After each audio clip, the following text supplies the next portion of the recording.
உலகெங்கும் உள்ள ஜி தமிழ் நேயர்களுக்கு காலை வணக்கம். இப்பொழுது கழுத்து வலிக்கான மருத்துவத்தை பார்ப்போம். கழுத்து வலி ஏன் வருது? கழுத்து வலி வர்றதுக்கு காரணம் என்ன?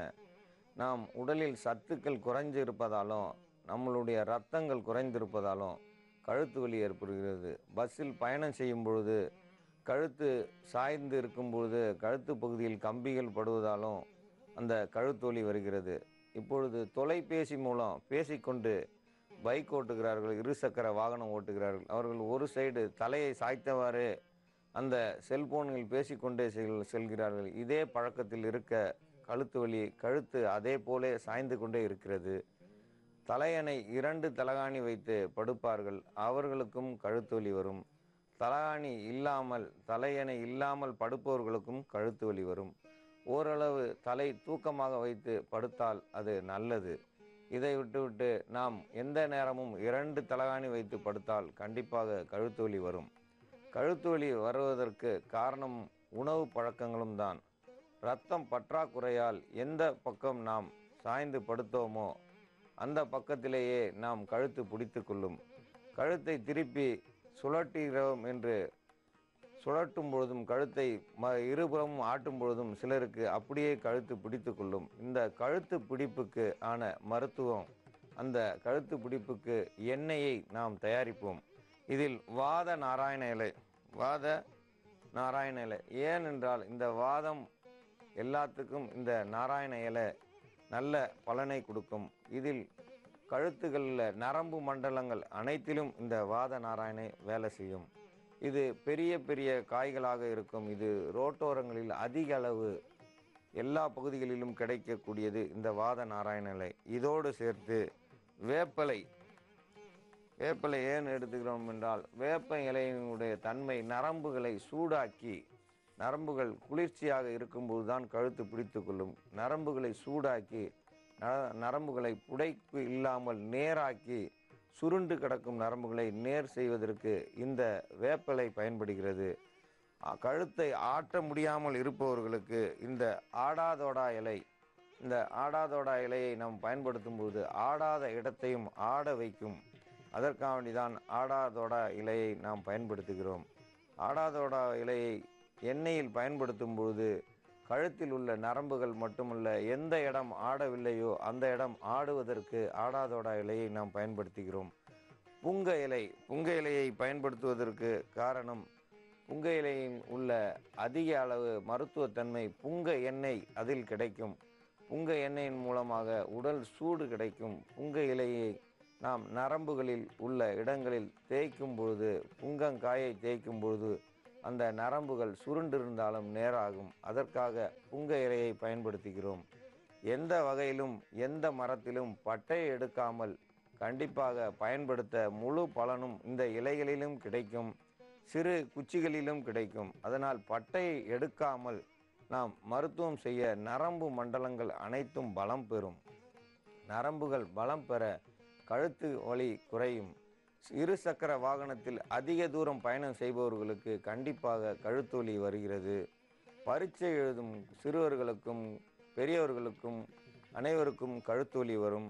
எந்த நேரமும் தொலைக்காட்சி முன்பும் மின் அஞ்சல், தட்டஞ்சல் இவைகளை செய்பவர்களுக்கும் தட்டச்சு பழகுறவர்களுக்கும் கழுத்து வலி வரும். தையல் மிஷினில் உள்ளவர்களுக்கு கண்டிப்பாக கழுத்து வலி வரும். ஏனென்றால் அவர்கள் எந்த நேரமும் குனிந்து கொண்டே தைப்பதால் கழுத்து பிடித்து கொள்ளும். இந்த மாதிரி உள்ளவர்களுக்கு, இந்த பெண்களுக்கும் மட்டுமல்ல ஆண்களுக்கும் இது பயன்படும். சிறுவர்களுக்கு அதிக அளவில் இந்த கழுத்து பிடிப்பு வராது. அது பிறவி பிடிப்பாக இருந்தால் நாம் ஒன்றும் செய்ய முடியாது. பிறவி பிடிப்பு என்றால் அது கழுத்தை திருப்ப முடியாமலும் சிறுவர்களாகவே இருப்பார்கள், அவர்கள் வளரமாட்டார்கள். அவர்களுக்கு கழுத்து பிடிப்பு இருக்கும். அதை நாம் ஒன்றும் செய்ய முடியாது. அதனால் இது பெரியவர்களுக்கான கழுத்து பிடிப்புக்கு கழுத்து வலிக்கு என்று மருந்து நாம் தயாரிக்க உள்ளோம். இதில் இந்த வாத நாராயண இலையுடன் ஆமணக்கு என்றால் கொட்டை முத்து என்று சொல்வோம். இந்த ஆமணக்கு எண்ணெயை பயன்படுத்துவதற்கு பதிலாக ஆமணக்கினுடைய விதையை பயன்படுத்துகிறோம். ஆமணக்கு விதையை பயன்படுத்தும் போது தோலுக்கு உள்ளே சென்று அந்த எண்ணெய் பயன்படும் அந்த தோலுக்கு உள்ளே ஊடுருவி சென்று நரம்புகளினுடைய குளிர்ச்சியை உண்டு பண்ணி அந்த நரம்புகளை சூடாக்கும். அந்த சூடாக்கும் தன்மை இந்த வேப்பிலைக்கும் இந்த புங்கலைக்கும் ஆடாதோட இலைக்கும் உண்டு. நரம்புகளை சரி செய்ய இந்த வாத நாராயண இலையை நாம் பயன்படுத்துகிறோம். இந்த மருத்துவ முறையை, இந்த எண்ணெய் காய்ச்சி முறையை இப்பொழுது பார்ப்போம். இதற்கு தேவையானது நல்லெண்ணெய் கண்டிப்பாக தேவை. நல்லெண்ணெய் ஒரு 100 மில்லி அளவுக்கு எடுத்துக்கொண்டால் எல்லா பொருள்களும் ஒரு 20 கிராம் அளவுக்கு எடுத்துக்கொள்ள வேண்டும். எல்லாம் சம அளவுக்கு கண்டிப்பாக இருக்க வேண்டும். 100 மில்லி அளவுக்கு நல்லெண்ணெய் இருந்தால் இவைகள் எல்லாம் 20 கிராம் அளவுக்கு இருந்தால் போதுமானது, சரிக்கு சரியாக இருக்கும். இந்த முறையை பயன்படுத்தி எண்ணெயை காய்ச்ச இதமான சூட்டில் காய்ச்ச வேண்டும். ஏனென்றால் இந்த எண்ணெய் காய்ச்சும் பொழுது சில இலைகள் வெடிக்க ஆரம்பிக்கும். வெடிக்கும் போது நம் மேல் அந்த எண்ணெய் தெறித்துவிடும். அதனால் இதமான சூட்டில் விறகு அடுப்பில் இதை எரித்து இந்த எண்ணெயை காய்ச்ச வேண்டும். இந்த எண்ணெயை காய்ச்சும் பொழுது அதிக கவனம் தேவை. கை கால்களில் இந்த எண்ணெய் பட்டுவிடும். கவனம் இல்லாமல் இந்த எண்ணெயை காய்ச்சினோம் என்றால் கண்களில் இந்த எண்ணெய் பட்டு கண்கள் பாதிப்பாகும். கண்டிப்பாக ரொம்ப கவனம் தேவை. எல்லாம் பச்சை இலைகள் நாம் நறுக்கி வைத்திருக்கிறோம். அந்த நறுக்கி வைத்த இலைகளை இதில் பயன்படுத்தும் பொழுது அவை அதிக அளவு வேகமாகவும் அதிக அளவு வெடிக்கும் தன்மையும் கொண்டவை. இவைகளை நாம் பயன்படுத்தும் போது ஒரு தட்டுகளை பக்கத்தில் வைத்து நம் முகத்தை மறைத்து கொண்டுதான் இந்த இலைகளை காய்ச்ச வேண்டும். புதியதாக காய்ச்சுபவர்கள் அவசரமாக இதை காய்ச்சி முகத்திலும் கைகால்களிலும் எண்ணெயை பட விட்டு விடுவார்கள். அந்த நிலைக்கு யாரும் போக வேண்டாம். எப்பொழுது நாம் செய்தாலும் அதிக கவனம் தேவை. கவனம் இல்லாமல் எந்த ஒரு பொருளையும் தயாரிக்க முடியாது, எந்த மருந்தையும் நாம் உபயோகிக்கவும் முடியாது. கவனிக்க வேண்டியது கண்டிப்பாக கவனித்தே ஆக வேண்டும். கழுத்து வலிக்கு இது ஏன் என்று கேட்டால், இது கால் வலிக்கு போடலாமா என்பார்கள். இது கழுத்து வலிக்கு சிறந்த மருந்து. கழுத்து வலி இருப்பவர்கள் இந்த எண்ணெயை தடவி ஒரு 3 மணி நேரம் கழித்து ஒத்தடம் கொடுக்க வேண்டும். ஒத்தடம் கொடுப்பது என்றால் சாணியை அடுப்பில் இட்டு அந்த சாணி அதிக அளவு சூடான பின்பு அதை ஒரு கதர் துணியில் எடுத்து அந்த கழுத்து பகுதியில் ஒத்தடம் கொடுக்க அந்த சாணியினுடைய சூடு 1 மணி நேரமாவது இருக்கும். அந்த 1 மணி நேரம் நாம் கழுத்தில் மெதுவாக ஒத்தடம் கொடுக்க நரம்புகள் சுருண்டு இருந்தாலும் அவை சிறிது சிறிதாக நீண்டு நாம் உடலில் நரம்பு மண்டலங்கள் முழுவதும் பாதிப்பில்லாமல் நேராகும். அடிக்கடி கழுத்து சுளுக்கு எடுக்கிறேன் என்று திருப்பக்கூடாது. திருப்பினால் அடுத்து சிலர் எடுக்க தெரியாமல் எடுத்து கழுத்தை திருப்புகிறேன் என்று கொண்டை நரம்பை அறுத்து விடுவார்கள். கொண்டை நரம்பு அறுந்துவிட்டால் மரணம்தான் ஏற்படும். கை கால்களில் உள்ள 20 விரல்களிலும் உள்ள நரம்புகள் அனைத்தும் தலையில் உள்ள கொண்டை நரம்புக்குத்தான் செல்லும். அந்த கொண்டை நரம்பு ஆனது அருந்துவிட்டால் உயிர் போய்விடும். அதனால் கழுத்து திருப்புவதோ அல்லது கழுத்தில் சுளுக்கெடுப்பதோ குறைவாக வைத்துக்கொண்டு இந்த எண்ணெயை பயன்படுத்த வேண்டும். படிப்பவர்களோ அல்லது சிறுவர்களோ வீட்டில் இதில் லேசாக இதமான சூட்டில் அடிக்கடி இதை சூடு பண்ணி தான் நாம் கழுத்தில் இந்த எண்ணெயை தடவ வேண்டும். குளிர்ச்சியாக இருக்கும் நேரத்தில் சூடு இல்லாமல் இந்த எண்ணெயை தேய்க்கக்கூடாது. கழுத்து பகுதி வலி இருக்கும் பொழுது மட்டும் தேய்த்தால் போதும். வலி இல்லாவிட்டால் எண்ணெயை தேய்க்க வேண்டாம். ஏனென்றால் வலி இல்லாத இடத்தில் எண்ணெயை தேய்ப்பதை விட தேய்க்காமல் இருப்பது நல்லது. தினந்தோறும் கழுத்தில் எண்ணெய் போடுவதை தவிர்க்க வேண்டும். சிலர் வருடம் முழுவதும் எண்ணெய் போடுவார்கள். வருடம் முழுவதும் இந்த எண்ணெயை போட்டால் கழுத்து என்றுமே நிற்காது. ஏனென்றால் கழுத்து பகுதியில் எல்லா இடமும் மெல்லியதாக நரம்பினுடைய கடினத்தன்மை நீங்கி கழுத்து நேராக நிற்காமல் தலை ஆடிக்கொண்டே இருக்கும். தலை ஆடிக்கொண்டு இருப்பவர்களுக்கு ஆபத்து தான் வரும். ஏனென்றால் தலை ஆடி நரம்பு அதிக மெல்லியதாகி அவர்களுடைய கழுத்து நேராக நிற்க கடினத்தன்மை இல்லாமல் போய்விடும். இந்த கழுத்து வலி எத்தனையோ பேருக்கு எத்தனையோ வகையில் ஆபத்தை உண்டு பண்ணியிருக்கிறது. அதனால் இந்த கழுத்து வலி சாதாரணமாக நாம் எண்ணக்கூடாது. நாம் உண்ணும் உணவு சரியாக அளவு இல்லை என்றால், சரியான அளவு முறை இல்லை என்றாலும் நாம் இரத்தம் உடலில் அதிக அளவு உற்பத்தி ஆகாமல் இருந்தாலும் நாம் எந்த பக்கம் திரும்பினாலும் அந்த பக்கம் கழுத்து பிடித்து கொள்ளும். இரத்த குறைவினால் ஏற்படுகிறது இந்த கழுத்து பிடிப்பு, கழுத்து வலி. இது சினிமா தியேட்டர்களில் நாம் உட்கார்ந்திருக்கும் போது ஒரே போல் சாய்ந்திருப்போம், கழுத்து பகுதி மட்டும் மேலே தூக்கி இருக்கும். சிலருக்கு இப்படி தூக்கி இருந்தால் கழுத்து அதே போல் பிடித்து கொள்ளும். வீட்டிற்கு வந்து அந்த கழுத்தை எந்த பக்கமும் திருப்ப முடியாது. அதனால் அதிக கவனம் தேவை. கழுத்து பகுதி லேசாக நாம் நினைத்தோம் என்றால் கழுத்து ஒடிந்துவிடும். கழுத்தை திருப்பி சடக்கென்று ஒடிப்பார்கள். அந்த முறையை கண்டிப்பாக பயன்படுத்த வேண்டாம். அதேபோல் பயன்படுத்துபவர்கள் மெதுவாக கழுத்தை திருப்பினால் எந்த ஆபத்தும் வராது. நாலா பக்கமும் தலையை சுற்றி மெதுவாக ஆசனம் செய்வார்கள். அந்த முறையை பயன்படுத்த கழுத்து வலி மெதுவாக குறையும். கழுத்தை சுற்றி சுற்றி சுற்றி வந்தால் கழுத்தில் உள்ள வலி குறையும், நரம்பு நேராகும். அந்த பழக்கத்திற்கு நாம் தலையை ஆட்டி நம்முடைய நரம்பு மண்டலம் சரியாக மெதுவாக அந்த கழுத்தை சுற்றி வர கழுத்தில் உள்ள வலி குறையும். இந்த எண்ணெயை எடுத்து இதமான சூட்டில் தினமும் கழுத்தில் இரவு நேரத்தில் தேய்த்து காலையில் அவர்கள் சுடுதண்ணி வைத்து குளிக்கலாம். அல்லது தேய்த்த 2 மணி நேரம் கழித்து சாணி ஒத்தடம் கண்டிப்பாக கொடுக்க வேண்டும். இப்பொழுது சாணி கிடைக்காததால் சுடுதண்ணியில் ஒத்தனம் கொடுக்கலாம். உப்பு ஒரு பை நிறைய கையில் எடுத்து ஒரு கதர் துணியில் வைத்து உருண்டையாக பிடித்து சுடுதண்ணியில் மெதுவாக தொட்டு கழுத்து பகுதியில் அந்த உப்பு சூடோடு வைக்க நரம்புகள் லூஸ் ஆகும். லூஸ் என்றால் அது மெல்லியதாகும், கடினத்தன்மை குறையும். அந்த கடினத்தன்மை குறையும் பொழுது கழுத்து பழைய நிலை உண்டுவாகும். இந்த கழுத்து பழைய நிலையில் வரும்பொழுது வலி குறையும். வலி குறைய அந்த காய்ச்சலும் குறையும்.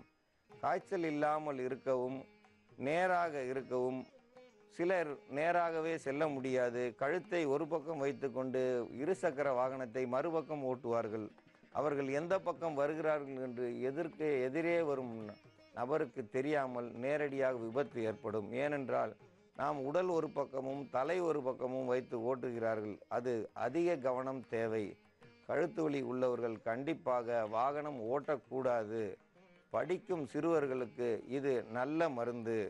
படிக்கும் பொழுது தலையை கவிழ்ந்து படித்து நிமிராமல் அப்படியே தூங்கி விடுவார்கள். அந்த அசதியில் தூங்கியவர்களுக்கு கழுத்து வலி உண்டாகும். அந்த கழுத்து வலியையும் சரியாக்கும். இந்த கழுத்து வலி சரியாவது மட்டுமல்லாது நம் உடலில் உள்ள அனைத்து பாகங்களும் நம் உடலில் உள்ள நரம்பு மண்டலங்களையும் பாதிக்கும். கழுத்து வலி எடுக்க உடல் கூன் வளைந்தது போல் இருக்கும். கூன் வளைந்த உடம்பு நாம் அசிங்கமாக தெரிவோம். கூனை வளைத்து கொண்டு நடப்பது போலே இருக்கும். கால் மட்டுமல்ல, கழுத்து மட்டுமல்ல, கண்டைக்காலில் உள்ள நரம்புகளும் சேர்த்து வளைத்து பெருவிரலை ஊண்டி மிதிக்க முடியாமல் ஆகிவிடும். பெருவிரல் கீழே ஊண்டி மிதிக்க முடியாவிட்டால் கண்டிப்பாக வழுக்கி கீழே விழுந்து விடுவோம். கால் வழுக்கல் ஏற்பட்டால் அவர்களுக்கு பிடிப்பு தன்மை இருக்காது.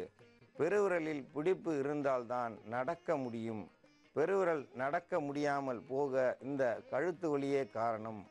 கழுத்து வலிக்கு நாம் இந்த எண்ணெயை தடவி மெதுவாக இதமான சூட்டில் ஒத்தனம் கொடுக்க இந்த நரம்புகள் சரியாகி கழுத்து வலி நீங்கி நலம் பெறுவீர்கள் என்று கூறுகிறேன். அன்பார்ந்த நேயர்களே, நமது நிலையத்திற்கு வந்த கடிதத்தில் விக்கிரம சிங்கபுரத்திலிருந்து ஜெயா என்னும் பெண்மணி எழுதியுள்ளார். அவர்களுக்கு கருப்பை குழாயில் அடைப்பு ஏற்பட்டு உள்ளதாம். ஏற்கனவே ஒரு குழாயில் அடைப்பட்டு இப்பொழுது 2 குழாயும் அடைப்பட்டு விட்டது. கருச்சிதைவு ஏற்பட்டு உள்ளது. பல மருத்துவம் செய்தும் இதை சரி செய்ய முடியாமல் நான் மன வருத்தத்தில் இருக்கிறேன் என்று எழுதியுள்ளார். இந்த கருப்பைக்கு கண்டிப்பாக வெள்ளை அருகு தேவைப்படும். வெள்ளை அருகு என்றால் அருகம்புல் அல்ல.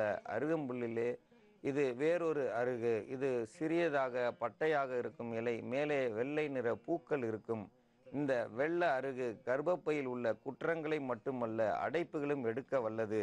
இந்த வெள்ளை அருகுடன் சேர்த்து மருதாணியை சேர்க்க வேண்டும். மருதாணி இலை எவ்வளவு என்றால் ஒரு பட்டாணி அளவுக்கு எடுத்தால் போதுமானது. மருதாணி இலை காப்பு என்றால் சிறு பீழை, கண்ணு பீழை என்பார்கள் அல்லது கூழப்பூ என்பார்கள். இந்த கூழப்பூ வெள்ளருகு மருதாணி இவை மூன்றையும் ஒன்றாக காய்ச்சி கசாயமாக்கி இவைகளை மாதவிடாய் நேரத்தில் கண்டிப்பாக 7 நாட்கள் குடிக்க வேண்டும். இது குடிக்க குடிக்க கருப்பையில் உள்ள அடைப்புகள் தானாக சரியாகும். கருப்பையில் அடைப்பு வருவதற்கு காரணம் மன வருத்தம் அதிகமாக இருப்பதால் கருப்பையில் அடைப்பு ஏற்படும். இது அடைப்பு மட்டுமல்ல, கட்டிகளாகவும் மாறும். மன வருத்தத்தை கண்டிப்பாக விட வேண்டும். உங்களுடைய குழந்தைகளோ அல்லது உங்களுடைய அம்மா அப்பா சொந்தத்தில் உள்ள யாராவது தவறு இருந்தாலும் அந்த வருத்தம் இருக்கும். எந்த வருத்தமாக இருந்தாலும் அந்த வருத்தத்தை விடாமல் இருந்தால் கருப்பையில் கண்டிப்பாக அடைப்பு ஏற்படும். சிலர் தனக்கு தெரிந்த விஷயத்தை கணவனிடம் கூறாமல் இருப்பார்கள். அந்த மறைக்க கண்டிப்பாக கர்ப்பப்பையில் அடைப்பு ஏற்படும். கணவனுக்கு தெரியாமல் மறைக்கும் உண்மைகள் அனைத்தும் கருப்பையில் தான் போய் சேரும். கணவன் ஏற்படுத்தும் துன்பமும் கருப்பையைத்தான் போய் சேரும். கணவர்கள் கண்டிப்பாக இருப்பார்கள். சண்டையிடுபவர்கள் என்றால் கருப்பையில் அடைப்பு கட்டிகள் ஏற்படும். கணவர்களும் நல்லவர்களாக இருந்து பெண்களும் நல்லவர்களாக இருக்க கருப்பையில் உள்ள அடைப்பு தானாக தீரும். இதற்கு மருந்து என்று சொன்னால் வெள்ளருகு சிறந்த மருந்து. கருப்பையில் கண்டிப்பாக நல்ல முறையில் வேலை செய்யும். மருதாணி அங்கு உள்ள அடைப்புகளை களையக்கூடியது. கருப்பையில் உள்ள அடைப்பை களைய இந்த மருதாணியை பயன்படுத்த வேண்டும். மருதாணி ஒரு பட்டாணி அளவுக்கு என்றால் வெள்ளை அருகு ஒரு பட்டாணி அளவுக்கு, காப்பு ஒரு 20 கிராம் அளவுக்கு கூட எடுக்கலாம், தவறில்லை. ஆனால் மருதாணி இலை பட்டாணி அளவுக்கு தான் எடுக்க வேண்டும். அதற்கு மேல் எடுத்தால் மயக்கம் வரும். வெள்ளை அருகு ஒரு பட்டாணி அளவுக்கு தான் எடுக்க வேண்டும். ஏனென்றால் அதற்கு மேல் அதை சாப்பிட முடியாது. கசப்பு தன்மை அதிகமாக இருக்கும். இந்த காப்பினுடைய தன்மை பேப்பரை தின்பது போல் இருக்கும். எந்த ருசியும் இருக்காது. இவை மூன்றையும் ஒன்றாக சேர்த்து நன்றாக வேக வைத்து கசாயமாக எடுத்து அந்த தண்ணீரை குடிக்க வேண்டும். இந்த பட்டாணி அளவுக்கு மருதாணியும் பட்டாணி அளவுக்கு வெள்ளருகும் காப்பு ஒரு கைப்பிடியும் சேர்த்து ஒரு 300 மில்லி தண்ணீரில் போட்டு கொதிக்க வைத்து 150 மில்லி தண்ணி ஆகும் வரை காய்ச்சி சுண்ட காய்ச்சி அந்த தண்ணியை மெதுவாக குடிக்க வேண்டும். கண்டிப்பாக மெதுவாக குடிக்க முடியாது. இது பனை வெல்லத்தை பக்கத்தில் வைத்துக்கொண்டு குடிக்கும்போது கசப்பு அதிகமானால் பனை வெல்லத்தை கடித்து கொள்ளலாம். உள்ளே கலக்க வேண்டாம். பனை வெல்லத்தை கடித்து கொண்டே இந்த கஷாயத்தை குடிக்க குடிக்க கர்ப்பப்பையில் உள்ள அடைப்புகள் தானாக சரியாகும். இந்த கருப்பை அடைப்புக்கு கண்டிப்பாக அந்த அடைப்புகள் வெளியாகும். இந்த வெளியாகுவதற்கு உங்களுக்கு எப்படி தெரியும் என்றால் முக சுருக்கம் மாறும். முகத்தில் உள்ள கரும்புள்ளிகள் மாறும். ஏனென்றால் கரும்புள்ளிகள் வந்துவிட்டால் கருப்பையில் பிரச்சனை வந்துள்ளது என்று பொருள். கர்ப்பப்பையில் அடைப்பு ஏற்படும் பொழுது முகத்தில் கருப்பு இருக்கும். இந்த பெண்மணிக்கு கண்டிப்பாக முகத்தில் மங்கு போல் இருக்கும். மங்கு இருந்தால் அந்த கர்ப்பப்பை மங்கி விட்டது என்று பொருள். மங்கு ஏற்படும் பொழுதுதான் கருப்பையில் வேதனை உண்டாகும், கருப்பையில் நோய் உண்டாகும். நாம் கையை பிடித்து பார்க்க வேண்டாம், முகத்தை பார்த்தாலே கர்ப்பப்பையில் இவர்களுக்கு பிரச்சனை என்று கூறிவிடுவோம். ஏனென்றால் நடந்து வரும்பொழுதே அவர்களுக்கு கருப்பையில் பிரச்சனையை கண்டுபிடிக்கும் திறமை நம் சித்த மருத்துவத்தில் எல்லோருக்கும் தெரியும். அதனால் அவர்கள் வந்து தொட்டு பார்க்க வேண்டும் என்ற அவசியம் இல்லை, நாடி பிடித்து பார்க்க வேண்டிய அவசியம் இல்லை. முகத்தை பார்த்தாலே உள்ள நோய் கண்டுபிடிக்கும் திறமை இந்த சித்த மருத்துவத்திலும் பாரம்பரிய மருத்துவத்திலும் அவர்களுக்கு கைவந்த கலை. வரும்பொழுதே இந்த பெண்ணுக்கு கருப்பையில் நோய் உள்ளது என்று கண்டறியும் திறமை இவர்களுக்கு அதிகம் உண்டு. தொட வேண்டியதே கிடையாது. முகம் காட்டி கொடுக்கும். அகத்தின் அழகு முகத்தில் தெரியும். ஏனென்றால் உள்ளே சரியில்லை என்றால் முகம் வாட்டமாக இருக்கும். முகம் கருப்பாக இருக்க கருப்பையில் உள்ள வேதனையும் கருப்பையில் உள்ள சிக்கல்களையும் அறிந்து கொள்ளலாம். எந்த சிக்கலாக இருந்தாலும் இந்த வெள்ள அருகு ஆனது கண்டிப்பாக அந்த இடத்தை சரி செய்யும். வெள்ள அருகு சாப்பிட உடலில் அங்கு மட்டுமல்ல, உடலில் எந்த பாகத்தில் அடைப்பு இருந்தாலும் அது எடுக்க தொடங்கிவிடும். இதனுடன் சேர்த்து மருதாணியும் காப்பும் சேர்ந்து கஷாயமாகும் போது கருப்பையில் உள்ள அடைப்புகள் மெதுவாக விலகும். எந்த கட்டிகளும் வராது. உள்ளே கட்டிகள் இருந்தாலும் அந்த கட்டிகளை மெதுவாக களையும் தன்மை இந்த வெள்ளருக்கு உண்டு. பெரிய கட்டிகளாக இருந்தால் கண்டிப்பாக மருத்துவமனையில் அறுவை சிகிச்சை மூலம்தான் எடுக்க வேண்டும். நாம் கை மருத்துவம் பார்த்து அந்த கட்டிகளை உடைத்தால் குறைந்தது 1 மாதத்திற்கு ரத்தம் போகும். 1 மாதத்திற்கு ரத்தம் போனால் அவர்கள் பயந்து விடுவார்கள். அதனால் அவர்களுக்கு கண்டிப்பாக அலோபதி மருத்துவம்தான் அந்த ஒரு நோய்க்கு சிறந்தது. உயிர் போகும்பொழுது நாம் எல்லா மருத்துவத்தையும் தேட வேண்டும். அதனால் எந்த மருத்துவத்தையும் நாம் குறைத்து கொள்ளக்கூடாது. எந்த மருத்துவராக இருந்தாலும் நம்மளை காப்பாற்ற பிறந்தவர்கள். அது இந்த மருத்துவம் சிறந்தது, அந்த மருத்துவம் சிறந்தது என்று எந்த மருத்துவத்தையும் நான் உயர்த்தி கூற மாட்டேன். அந்த சமயத்தில் உங்களுக்கு எந்த மருத்துவம் தேவையோ அதை நீங்களே பயன்படுத்தி, அந்த முறையை பயன்படுத்தி நீங்கள் உங்கள் உயிர் வாழ வழிவகுக்க வேண்டும். சித்த மருத்துவத்தில் கண்டிப்பாக அறுவை சிகிச்சை கிடையாது. ஆங்கில மருத்துவத்தில் கண்டிப்பாக இதை அறுத்தெடுத்து சரி செய்வார்கள். மீண்டும் வராமல் இருக்க சித்த மருத்துவத்தில் அதற்கு மருந்து கொடுக்கலாமே தவிர அறுவை சிகிச்சை செய்ய இயலாது. அறுவை சிகிச்சை செய்யவும் கூடாது. அப்படி தெரியாமல் செய்தால் அவர்கள் சித்த மருத்துவர்களே அல்ல. அறுவை சிகிச்சை கர்ப்பப்பைக்குள் கையை விடுவது அவர்களுடைய உயிரை கொள்வதற்கு சமம். இது ஆங்கில மருத்துவத்தில் பல வகையான இன்று நவீன பொருள்கள் உண்டு. அதனால் அவர்கள் உயிரை காப்பாற்றும் திறமையில் வல்லவர்கள். அவர்கள் அந்த கருப்பை கட்டியை கண்டிப்பாக எடுப்பார்கள். அடைப்பு எடுக்க நமது சித்த மருத்துவத்தில் உள்ள இந்த வெள்ளருகை பயன்படுத்தி நீங்கள் அந்த அடைப்பை நீக்கி உங்களுக்கு கருப்பையில் கர்ப்பம் தங்க வழிவகுக்கும் என்று கேட்டுக்கொள்கிறேன்.